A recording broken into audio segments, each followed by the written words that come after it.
रिया Sen, DSP rank की तेज तर्रार अफसर, आज अपनी मां के इलाज के लिए खुद गाड़ी चलाकर लखनऊ के मेडिकेयर हॉस्पिटल जा रही थी। न कोई सरकारी गाड़ी, न सुरक्षा, न किसी तरह का दिखावा। साधारण जीन्स शर्ट में बाल बांधे हुए, चेहरे पर थकान, लेकिन इरादों में कोई कमी नहीं थी। रिया को अपने पद का घमंड कभी नहीं था। वो मानती थी कि सिस्टम तभी सुधरेगा जब अफसर खुद भी आम नागरिक की तरह सोचें। लेकिन आज का दिन उसका नजरिया और भी ज्यादा मजबूत करने वाला था।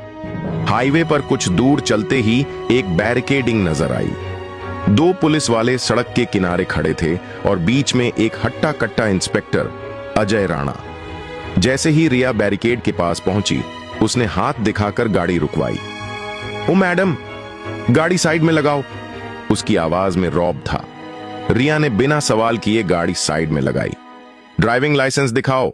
हेलमेट नहीं पहना और स्पीड लिमिट भी क्रॉस की है, चालान कटेगा। रिया ने शांत स्वर में कहा। मैंने कोई नियम नहीं तोड़ा। अजय राणा मुस्कुराया। अरे तो कानून सिखाने आई हो क्या? वो समझ गई थी कि ये पूरा ड्रामा कुछ और है, शायद रिश्वत या रौब दिखाने की कोशिश। लेकिन रिया ने पहचान नहीं बताई। वो देखना चाहती थी कि ये लोग कितना नीचे जा सकते हैं। चलो थाने चलो, राणा ने कहा। वहां तुम्हारी अकड़ निकाल देंगे। नमस्कार दोस्तों, स्वागत है आपका हमारी चैनल पर। दोस्तों, वीडियो शुरू करने से पहले आपसे बस एक छोटा सा रिक्वेस्ट है कि आप मेरी वीडियो कहां से देख रहे हैं। Delhi, Mumbai, UP, Bihar, Kolkata, Dubai, London या फिर अमेरिका से। आप अपना नाम और पता कमेंट बॉक्स में जरूर लिख दो। आपका नाम और पता मेरे लिए बेहद ही इंपॉर्टेंट है। और हां दोस्तों, आपका नाम और पता मुझे पढ़कर बहुत खुशी मिलती है। वीडियो को अंत तक देखना, क्योंकि इस कहानी से आपको बहुत बड़ी सीख मिलेगी। और हां, चैनल को सब्सक्राइब करना मत भूलिए, क्योंकि आगे और भी रोमांचक कहानियां आने वाली हैं। तो चलिए अब कहानी को शुरू करते हैं। थाने की दीवारें पुरानी थीं, पंखे की आवाज कानों में लगातार गूंज रही थी और हर कोने में कुछ छिपाने जैसा था। जैसे ही रिया को थाने लाया गया, उसकी आंखें आसपास के हर चेहरे को गहराई से देख रही थीं। हर मूवमेंट, हर संवाद, वह सब नोट कर रही थी। इंस्पेक्टर अजय राणा ने एक सिपाही को इशारा किया। इसका मोबाइल जब्त करो। सिपाही पास आया, लेकिन रिया ने खुद ही बिना विरोध किए मोबाइल थमा दिया। वो चाहती थी कि उसे एक आम लड़की समझा जाए। चोरी और महिला कांस्टेबल से बदतमीजी का केस दर्ज करो, साथ ही स्कूटी के कागजात भी जब्त करो, अजय ने आदेश दिया। एक सिपाही ने चुपचाप रजिस्टर खोला और झूठी एफआईआर लिखने लगा। रिया ने उस सिपाही की आंखों में एक क्षण को देखा। झिझक थी, डर था, लेकिन विरोध नहीं था। रिया को लॉकअप की ओर ले जाया गया। थाने के पिछले हिस्से में एक छोटा सा कमरा था, लोहे की सलाखों वाला। अंदर अंधेरा और नमी थी। फर्श पर एक गंदा चादर पड़ा था और कोने में एक स्टील का गिलास। अंदर चलो, सिपाही ने कहा। रिया ने बिना एक शब्द कहे कदम बढ़ाया। अंदर पहले से दो महिलाएं थीं। एक लगभग 40 की उम्र की, जिसकी आंखों में लगातार डर था, और दूसरी कोई 20-22 साल की, जो खुद में सिमटी हुई बैठी थी। जैसे ही रिया अंदर बैठी, बड़ी उम्र की महिला ने धीरे से पूछा, क्या किया तुमने? रिया ने मुस्कुराकर कहा, कुछ नहीं। कुछ मिनट बाद दरवाजे की चाबी खनकी। थाने में एक अलग सी हलचल शुरू हुई। एक लंबे चौड़े कद का अफसर अंदर आया।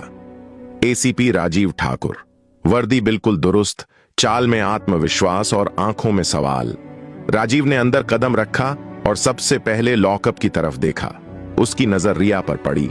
एक सामान्य महिला, लेकिन उसकी मुद्रा बाकी दो महिलाओं से अलग थी। वह सहमी नहीं थी, वह थकी नहीं थी, वह चौकस थी। इसका क्या केस है? राजीव ने पूछा।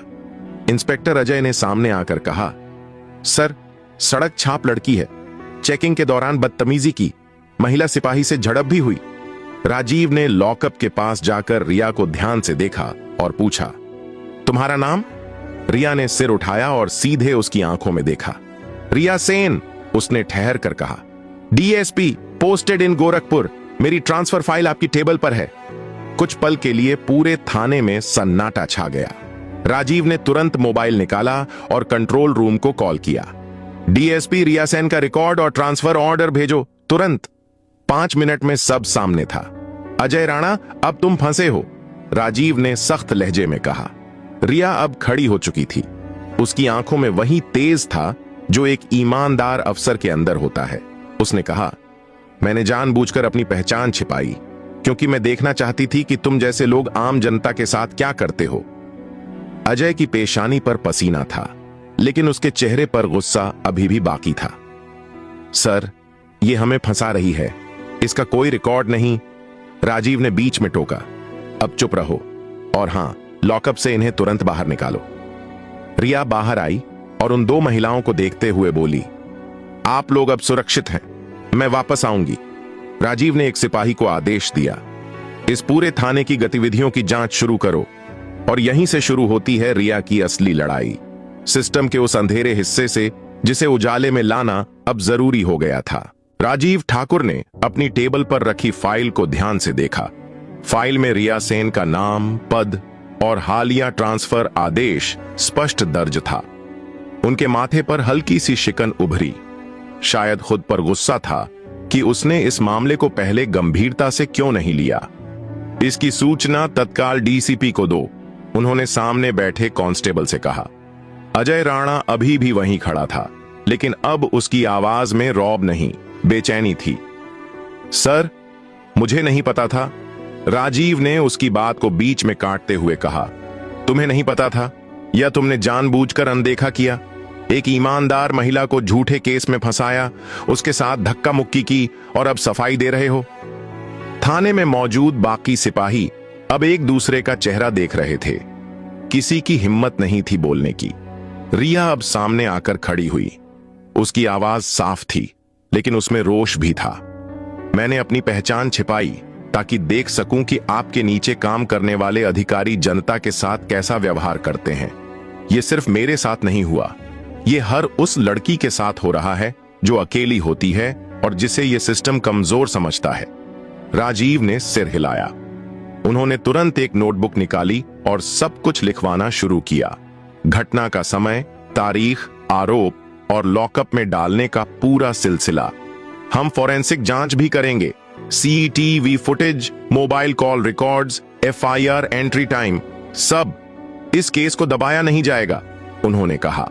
इसके बाद रिया ने उन 2 महिलाओं की ओर इशारा किया जो अभी भी लॉकअप में बैठी थीं। इन दोनों से भी बात कीजिए, इनकी कहानी भी सुनी जानी चाहिए। क्या इन्हें भी झूठे केस में फंसाया गया? राजीव ने तुरंत महिला सिपाही को बुलाया और निर्देश दिया कि दोनों महिलाओं को मेडिकल चेकअप के लिए भेजा जाए और उनका बयान लिया जाए। अब रिया थाने के हॉल में खड़ी थी, सामने पुलिस स्टाफ की लाइन, जिनकी आंखों में अब भय और संकोच था। मैं आज सिर्फ एक पीड़ित नहीं हूं, रिया ने कहा, मैं एक चेतावनी हूं। इस देश की हर लड़की के लिए आवाज उठाने का वक्त आ गया है और मैं इस सिस्टम की सच्चाई सबके सामने लाकर रहूंगी। तभी बाहर एक गाड़ी आकर रुकी। यह डीसीपी ऑफिस से आई टीम थी। राजीव ने खुद दरवाजा खोला और अफसरों को अंदर लाया। मामला बहुत गंभीर है, वरिष्ठ अधिकारी ने कहा। डीएसपी मैडम ने जो आरोप लगाए हैं वो अगर सही निकले तो न केवल अजय राणा बल्कि इस थाने के कई अफसरों पर कार्रवाई होगी, और अगर गलत निकले, अजय राणा ने लगभग फुसफुसाते हुए पूछा। रिया ने सीधा उसकी आंखों में देखा। अगर मैं झूठी निकली तो मैं खुद इस्तीफा दूंगी, लेकिन तुम तब तक जेल में रहोगे जब तक सच सामने नहीं आ जाता। राजीव ने रिया को देखा, एक सच्ची अफसर जो सिर्फ सिस्टम का हिस्सा नहीं बल्कि उसे सुधारने का इरादा रखती थी। थाने के हर कोने में अब खामोशी थी, लेकिन इस खामोशी में एक नया तूफान पल रहा था, जवाबदेही का, ईमानदारी का और बदलाव का। रिया को अब इस बात का स्पष्ट एहसास हो गया था कि यह मामला सिर्फ अजय राणा तक सीमित नहीं है। कुछ ऐसा था जो परत दर परत नीचे तक फैला हुआ था, एक संगठित तंत्र जिसमें सिर्फ निचले स्तर के नहीं बल्कि उच्च स्तर के अफसर और संभवतः राजनेता भी शामिल थे। राजीव ठाकुर और डीसीपी की टीम ने रिया से अनुरोध किया कि वह मामले से खुद को अलग कर लें और फॉर्मल जांच टीम को जिम्मेदारी सौंप दें। लेकिन रिया का जवाब था साफ, अगर एक ईमानदार अफसर को ही साइडलाइन किया जाएगा तो सिस्टम सुधरेगा कैसे? उन्होंने खुद अपनी एक छोटी जांच टीम गठित की, 3 पुराने खुफिया एजेंट्स और एक टेक्निकल अफसर जिन पर उसे भरोसा था। नाम नहीं, सिर्फ काम से पहचाने जाने वाले लोग। उनके पास पुलिस सिस्टम का वो चेहरा देखने की दृष्टि थी जिसे आम लोग नहीं देख पाते। पहला कदम था अजय राणा के फोन, कंप्यूटर और ऑफिस लॉकर की फॉरेंसिक जांच। कई अनऑथराइज्ड ट्रांजैक्शंस, संदिग्ध कॉल लॉग्स और व्हाट्सएप चैट्स बरामद हुए। इन संदेशों में कुछ कोडवर्ड्स का इस्तेमाल हुआ था, जिनमें D2, ब्लैक और गोल्ड क्लास जैसे संदिग्ध शब्द शामिल थे। रिया ने टीम के टेक एक्सपर्ट राहुल को यह कोड डिकोड करने का जिम्मा सौंपा। कुछ ही घंटों में राहुल ने एक चार्ट बनाया, किस तारीख को कौन सी गाड़ी निकली, किस केस में पैसे लिए गए और वो पैसा किस अकाउंट में गया। दूसरा कदम था गवाहों की तलाश। उन 2 महिलाओं के बयान ने केस को और मजबूत किया, लेकिन अब जरूरत थी ऐसे लोगों की जो खुद सिस्टम का हिस्सा रहे हों और अंदर की कहानी बता सकें। रिया ने पुराने एक कांस्टेबल को ट्रैक किया जो कुछ महीने पहले ही ट्रांसफर होकर गया था। वह कांस्टेबल डर के साए में था, लेकिन जब रिया ने उसे सुरक्षा देने का आश्वासन दिया तो उसने मुंह खोला। मैडम, यहां तो हर महीने कट ऊपर तक जाता था। हर फर्जी केस, हर जब्त की गई स्कूटी, हर वसूली, सब का हिस्सा बंधा था। रिया ने सारे बयान रिकॉर्ड करवाए, वीडियो टेस्टिमनी के साथ। अब सबूत बढ़ रहे थे, लेकिन सबसे बड़ा झटका तब लगा जब एक बैंक स्टेटमेंट सामने आया जिसमें पैसे सीधे एक वरिष्ठ IPS अधिकारी के रिश्तेदार के अकाउंट में ट्रांसफर हुए थे। अब यह जांच सिर्फ एक थाने तक सीमित नहीं रही, ये एक पूरा नेटवर्क था जिसमें थानों से लेकर सचिवालय तक के नाम जुड़ने लगे थे। रिया ने एक गोपनीय रिपोर्ट तैयार की। इस रिपोर्ट में 18 नाम, 12 केस स्टडीज और 40 से ज्यादा दस्तावेज जुड़े थे। रिपोर्ट को उन्होंने सीधे राज्य के गृह मंत्रालय को भेजा। कुछ ही घंटों बाद जवाब आया, आपको पूर्ण स्वतंत्रता दी जाती है, कार्रवाई कीजिए। अब रिया के हाथ में सिर्फ फाइल नहीं थी, एक असली तलवार थी जो भ्रष्टाचार की जड़ पर चलने वाली थी। राजीव ठाकुर ने भी इस मिशन में पूरी तरह साथ देने का वादा किया और इस तरह शुरू हुई वो लड़ाई जो सिर्फ एक अफसर की नहीं बल्कि पूरे सिस्टम की आत्मा को बचाने की थी। जैसे जैसे रिया की जांच गहराई पकड़ती गई, वैसे वैसे सिस्टम की सड़ांत खुलकर सामने आने लगी। लेकिन जितना आसान था सच्चाई पाना, उससे कहीं कठिन था उसे जोर से कह पाना, क्योंकि अब मामला सीधे सीधे सत्ता से टकराने का था। थाने के दस्तावेजों और गवाहों से यह स्पष्ट हो गया था कि हर महीने की अवैध कमाई का एक बड़ा हिस्सा ऊपर तक पहुंचता था, एक वरिष्ठ IPS और एक विधायक के सचिव के खातों में। रिया ने जब इसकी रिपोर्ट तैयार की और उसे प्रेस के सामने रखने की योजना बनाई, तभी राजनीतिक दबाव शुरू हो गया। उसी रात रिया को एक गुमनाम कॉल आया, अगर जान की सलामती चाहती हो तो यह सब छोड़ दो, जो हुआ उसे भूल जा। रिया ने फोन काट दिया, लेकिन अब वह और भी ज्यादा दृढ़ हो चुकी थी। अगले दिन रिया ने DCP ऑफिस के बाहर प्रेस कॉन्फ्रेंस रखी। उसके चेहरे पर तनाव था, लेकिन आवाज में आत्मविश्वास। कैमरे चल रहे थे, पत्रकार सवाल पूछने को तैयार थे। आप कह रही हैं कि एक वरिष्ठ अधिकारी इसमें लिप्त है? एक रिपोर्टर ने पूछा। रिया ने सीधे कैमरे की ओर देखा। मैं कह रही हूं कि कानून के ऊपर कोई नहीं है, न वर्दी, न कुर्सी और न ही किसी पार्टी का झंडा। मीडिया 2 हिस्सों में बंट गया। कुछ चैनल्स ने रिया को जनता की सच्ची अफसर कहा, तो कुछ ने उसके आरोपों को राजनीतिक स्टंट करार दिया। सोशल मीडिया पर #JusticeWithDSP Arya ट्रेंड करने लगा, लेकिन उसी के साथ अब फेक फेम रिया भी चलने लगा। इस राजनीतिक उथल पुथल के बीच एक बड़ी खबर सामने आई। रिया की जांच रिपोर्ट में जिन नामों का जिक्र था, उनमें से 3 लोग उसी सप्ताह सरकारी पदों से इस्तीफा दे चुके थे। एक मंत्री ने अचानक विदेश दौरे का बहाना बनाकर खुद को अनुपलब्ध घोषित कर दिया। राज्यपाल कार्यालय से आदेश आया, इस मामले की जांच के लिए एक स्वतंत्र विशेष जांच दल गठित किया जाए, और उस टीम की कमान सौंपी गई, फिर से रिया को। कुछ अफसरों ने इसका विरोध किया, परंतु मुख्यमंत्री ने साफ शब्दों में कहा, जिसने सिस्टम की गंदगी सामने लाई है वही इसे साफ भी करेगी। रिया ने एक नई प्रेस स्टेटमेंट दी। मुझे पता है कि सच बोलने की कीमत होती है और मैं उसे चुकाने को तैयार हूं, लेकिन अब यह सिर्फ मेरी लड़ाई नहीं है, ये हर उस आम नागरिक की लड़ाई है जिसे इस सिस्टम ने चुप करा रखा है।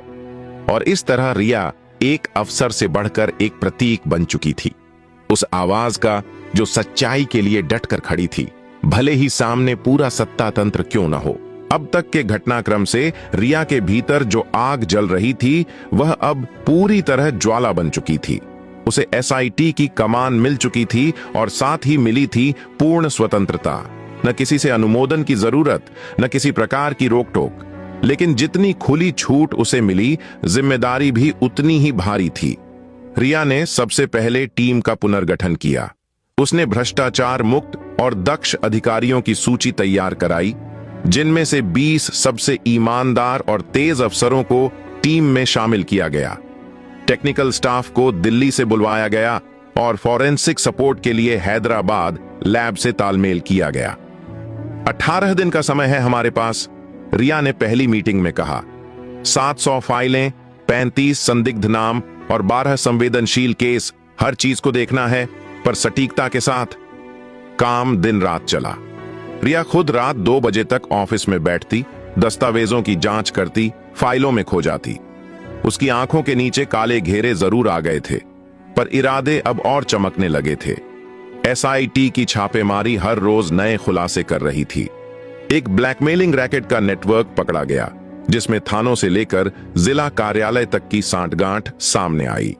एक स्टिंग ऑपरेशन में एक अफसर को 5 लाख की रिश्वत लेते हुए रंगे हाथ पकड़ा गया। उस वीडियो को सोशल मीडिया पर डाला गया और देखते ही देखते वो वायरल हो गया। जांच के दौरान कई नामी अधिकारियों के बयान भी लिए गए। इनमें से कुछ ने बयान के बदले संरक्षण मांगा, तो कुछ ने खुद को निर्दोष साबित करने के लिए पुराने रिकॉर्ड पेश किए। रिया ने हर एक को निष्पक्ष रूप से सुना, पर जहां गलती पाई गई वहां बख्शा नहीं। 12 पुलिस अफसरों को तत्काल सस्पेंड किया गया, 6 को गिरफ्तार किया गया और उनके खिलाफ चार्जशीट तैयार हुई। एक मंत्री, जिनका नाम जांच रिपोर्ट में शामिल था, उन्हें दबाव में आकर इस्तीफा देना पड़ा। राज्य सचिवालय में अब हलचल थी, सत्ता अब चौकन्नी हो गई थी। लेकिन इस प्रक्रिया में रिया पर निजी हमले भी शुरू हो गए। सोशल मीडिया पर उसे राजनीति से प्रेरित अफसर, कठपुतली और लोकप्रियता की भूखी कहा जाने लगा। एक शाम उसके घर के बाहर पत्थर फेंके गए, लेकिन रिया डरी नहीं। सच की राह आसान नहीं होती, उसने अपनी टीम से कहा, पर अगर हम झुके तो वो जीत जाएंगे जो सालों से यही चाहते हैं कि कोई सच के लिए ना उठे। रिया ने अब केस को अंतिम रूप देना शुरू किया। हर चार्जशीट में पुख्ता सबूत, गवाहों के बयान, सीसीटीवी फुटेज, कॉल रिकॉर्ड और बैंक ट्रांजैक्शंस शामिल किए गए। केस की गंभीरता इतनी थी कि उच्च न्यायालय ने स्वतः संज्ञान लेते हुए सरकार से विशेष सुनवाई की मांग कर दी।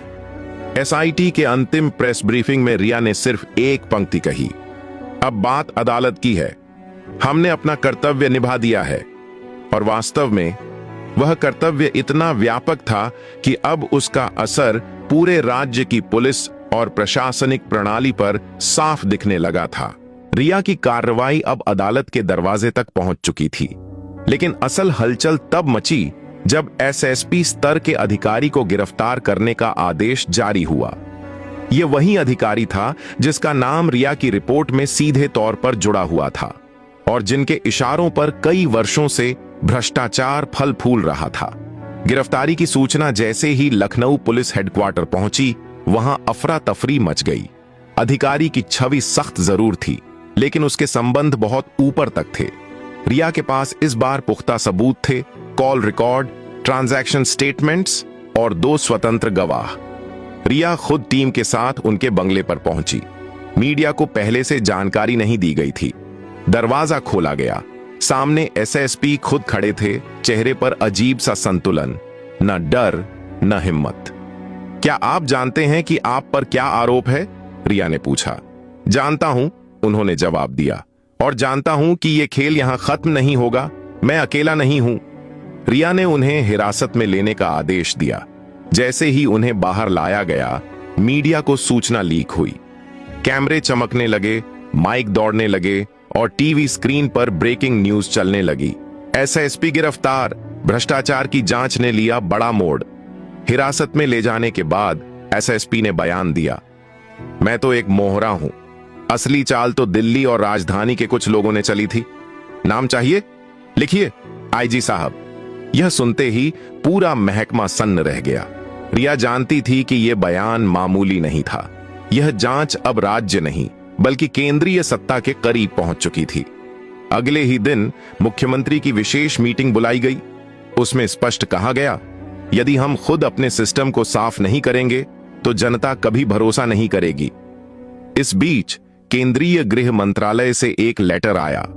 इस केस को विशेष संवेदनशीलता के साथ राष्ट्रीय जांच एजेंसी एनआईए को सौंपा जा सकता है। रिया को इस सुझाव पर हैरानी नहीं हुई। वह जानती थी कि जैसे जैसे सच्चाई सामने आएगी उसके दायरे भी बढ़ेंगे। लेकिन वह एक अफसर नहीं, अब एक प्रतीक बन चुकी थी और उसकी जिम्मेदारी अब सिर्फ एक राज्य तक सीमित नहीं थी। उसने अपनी डायरी में उस रात सिर्फ एक लाइन लिखी, मैंने सत्ता को छू लिया है, अब डरने की कोई गुंजाइश नहीं बची। एसएसपी की गिरफ्तारी और उसके खुलासे के बाद पूरे राज्य की राजनीति और प्रशासनिक व्यवस्था में हड़कंप मच गया था। कई नेताओं ने इस मुद्दे को दबाने की कोशिश की तो कई विपक्षी दलों ने इसे सरकार की विफलता करार दिया। लेकिन एक बात स्पष्ट हो गई थी, अब कोई भी इस जांच को रोक नहीं सकता था। 3 सप्ताह बाद जब यह केस हाई कोर्ट में प्रस्तुत हुआ तो वहां सिर्फ सरकारी वकील और बचाव पक्ष ही नहीं थे, बल्कि आम जनता, मीडिया और सामाजिक संगठनों के प्रतिनिधि भी कोर्ट के बाहर खड़े थे। सभी की नजरें उस महिला पर थीं जिसने सिस्टम को आईना दिखाया था। न्यायमूर्ति ने जब अपना निर्णय पढ़ा तो अदालत में सन्नाटा था। यह केस केवल एक अपराध की जांच नहीं है, उन्होंने कहा, बल्कि यह एक अफसर की दृढ़ता, ईमानदारी और न्यायप्रियता का उदाहरण है। डीएसपी रिया सेन ने अपने कर्तव्य से परे जाकर जिस तरह इस भ्रष्ट तंत्र की परतें खोलीं, वह राष्ट्र के लिए एक प्रेरणा है। कोर्ट ने दोषियों को सख्त सजा सुनाई, जिनमें एसआईएसपी, 3 अन्य पुलिस अफसर, 2 वरिष्ठ नौकरशाह और एक पूर्व मंत्री शामिल थे। इसके बाद राज्य सरकार ने एक सार्वजनिक समारोह आयोजित किया। मीडिया से लेकर अंतर्राष्ट्रीय मानवाधिकार संगठनों तक ने रिया की सराहना की। समारोह में जब मुख्यमंत्री ने रिया को राष्ट्रीय सेवा पदक से सम्मानित किया तो मंच पर खड़े होकर उसने सिर्फ एक बात कही, यह पदक सम्मान नहीं, एक जिम्मेदारी है। जिम्मेदारी उन लोगों की आवाज बनने की जो आज भी सिस्टम के डर से चुप हैं। मैं वादा करती हूं कि जब तक मेरी सांस चलेगी मैं हर गलत के खिलाफ खड़ी रहूंगी। रिया की आंखों में न आंसू थे न गर्व, बस एक स्थिर शांति थी, जैसे किसी तूफान ने खुद को समेटकर समर्पण की शक्ल ले ली हो। और यहीं से इस कहानी का अंत नहीं बल्कि एक नई शुरुआत होती है, क्योंकि जहां ईमानदारी हो वहां उम्मीद हमेशा जिंदा रहती है।